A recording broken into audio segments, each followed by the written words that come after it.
Naiwanan daw dito nakasabit. At kung sino man may-ari nito, pinakamalapit na may-ari, ha? Okay, good morning.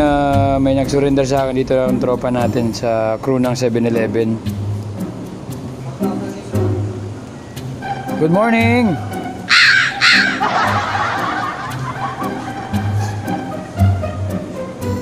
Good morning, good morning! Ayan ha, kung sino may-ari ito, puntahan nyo lang dito sa 7-Eleven. Or puntahan nyo sa Barangay Old Saniga.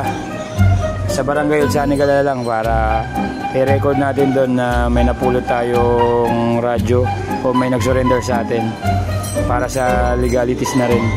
Para kung sinong kukuha nito, i-record natin. Oh yes! Kung anong pangalan na may-ari or mag-receive ng kukuha nito.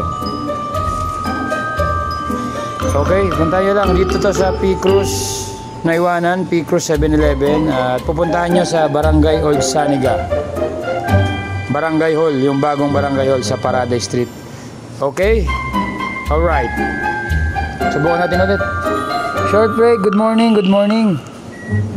Pulis Bandaluyong po ito. Naiwanan nyo po yung radyo nyo.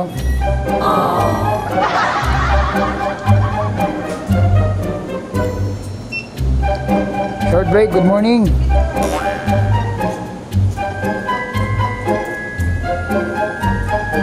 Parang sa security guard to or sa mga company siguro to. Sayang din to.